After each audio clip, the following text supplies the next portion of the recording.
Fait que, are you ready? Je suis prête. Fait que là, je te regarde plus. Je vais juste regarder mon écran. C'est parfait. Parfait. Moi, j'essaie de me placer comme il faut pour être un peu comme toi. Good. All right. Let's make it easy. Salut Myriam. Salut Eric. Content de faire ça avec toi. On rentre dans le vif du sujet, mais oui, dis-moi d'où tu viens, t'es qui? En fait, je suis une artiste multidisciplinaire qui fait surtout des arts d'impression et également, plus récemment, je me suis mis à une pratique d'écriture. Parle-nous de ton projet, justement, là, cette entrevue-là, c'est dans le contexte aussi où tu veux mettre de l'avant, mettre en valeur ta pratique actuelle. Donc, vas-y, parle-moi de ça. En fait, c'est ça, je me suis remise à l'écriture de façon plus active depuis les derniers mois, donc depuis à peu près 3 mois. Le projet, ça s'appelle Pour passer au travers. Pour Hmm. passer au travers du confinement, pour passer au travers de plein de choses. Puis c'est une pratique d'écriture quotidienne basée sur un exercice de poésie par soustraction. Donc, vraiment, je pars d'un média imprimé. C'était pas anodin. J'ai fait le choix de travailler avec l'actualité en partie. Donc, j'ai choisi Mhm. les cahiers du journal Le Devoir pour travailler à partir de textes imprimés. Puis, en fait, je viens biffer les portions de texte que je souhaite pas conserver et ce qui reste sur la page. C'est vraiment ça le principe de la poésie par soustraction. Ce qui reste sur la Mhm. page, c'est ce que j'emploie pour faire le texte, en fait, faire la poésie. Donc, c'est un exercice exigeant. Pas si facile que ça peut sembler facile, mais je pense que je trouve ça vraiment le fun de le faire sur une période prolongée parce que je vois Mhm. vraiment une sorte d'évolution dans ma façon de m'approprier en fait ce type d'écriture-là particulier. Je regardais quelques œuvres de ta série en cours, justement, puis je notais beaucoup d'affect, de la vulnérabilité, une grande sensibilité, puis justement le thème de la famille puis des enfants qui revenaient dans ta poésie par soustraction. Donc, ça, j'imagine, c'est assez typique de ce que, comme tu disais, à partir de ces textes-là, tu arrives à trouver une résonance avec toi, puis te retrouver toi comme une sorte de miroir. Oui, oui, vraiment, je le vois vraiment comme une œuvre portrait. Mais en même temps, je sens qu'il y a certains poèmes qui parlaient aussi mon but, c'est de parler aux autres, c'est pas juste de parler de moi, mais que ma situation puisse être aussi le reflet d'autres personnes. Puis qu'on se retrouve dans mon écriture aussi à travers ce que j'exprime, ce que je ressentais à ce moment-là. Mais oui, c'est finalement, c'est quelque chose qui traite d'actualité, mais d'une manière très personnelle, très intime, je dirais. Donc, Mhm.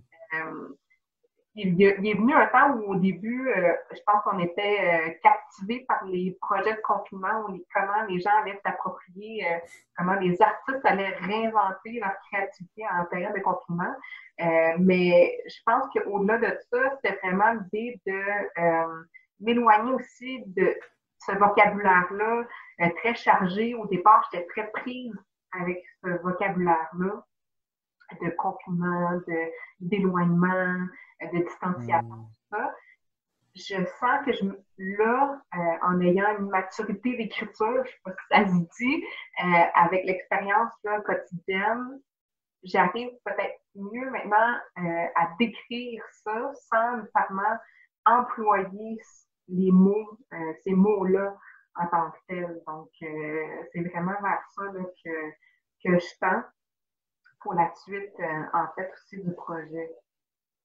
Moi, je suis intéressée aussi par ton matériau de base. Donc, il y a un aspect, je trouve intéressant, de mise en abîme. Donc, tu veux faire un recueil, Mhm. publier une sorte de journal à partir d'une pratique qui prend des journaux imprimés comme matériel de base. Donc, je voyais comme déjà, tu sais, tu as l'intérêt dans ta pratique des matériaux imprimés, de l'impression. Tu parlais d'art print tout à l'heure. Euh, et là, il y a quelque chose d'élégant là-dedans que je trouve. Puis, qu'est-ce que tu penses de ça, l'aspect matériel de Euh, ta pratique? des fois, en fait, je me fais la réflexion d'être presque plus une technicienne parfois dans la réflexion de mes projets, tandis que là, dans la naissance du projet, ça n'a pas été une envie de tester quelque chose ou, comment dire, ça a vraiment été le sujet qui a primé. Puis là, j'en suis à la réflexion vraiment de, oui, c'est le fun de faire ces liens-là, justement, mon intérêt pour, comme tu le disais, pour l'art imprimé, le fait que ce soit un matériel qui est déjà, tu sais, je travaille l'imprimer, dans le fond, le journal, c'est quasiment, c'est plus comme la terre, c'est vraiment les débuts, en fait, de l'impression. Donc, je trouve ça intéressant de le transporter dans tout un processus créatif de transformation de cette matière-là pour en faire finalement revenir à la base de réimprimer ce qui était imprimé, mais qui a été transformé. Euh, mais je trouve ça beau en même temps parce que ça fait vraiment comme un cycle qui se clôt en fait. Puis pour moi, c'est important comment dire, d'avoir une présence matérielle parce que Mhm.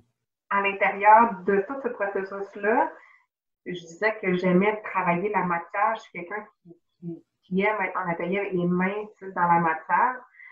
Je pense que c'est important de revenir à avoir une preuve tangible de mon travail.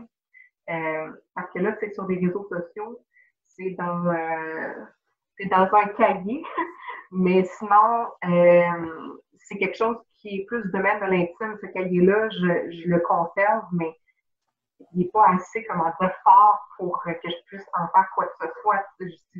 Encore là, c'est tout le principe de travailler à partir de l'imprimé, le scanner, le retravailler, le réimprimer. Je ne vais pas passer trop vite.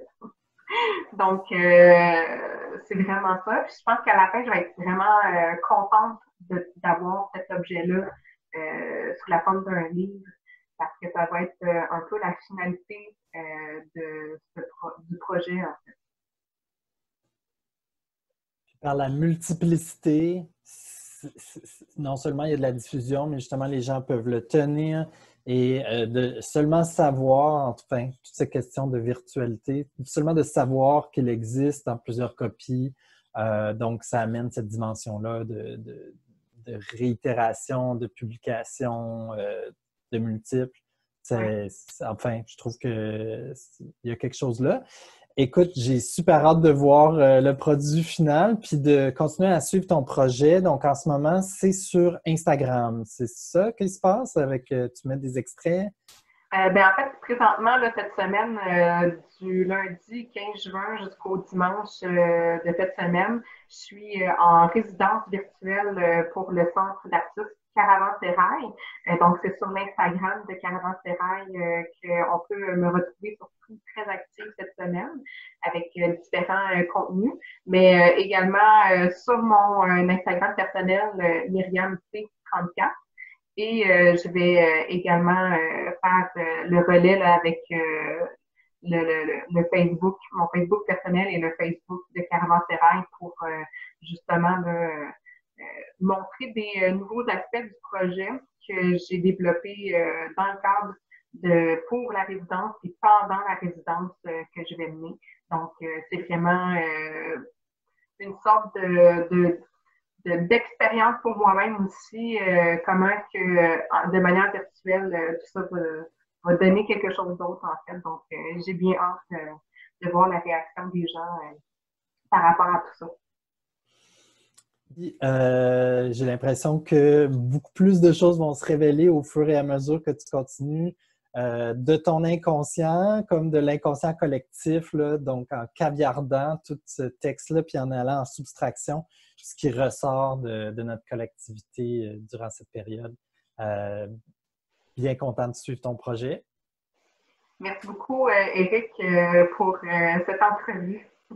Ça fait plaisir. Merci pour l'invitation. À bientôt. Bye! Bye.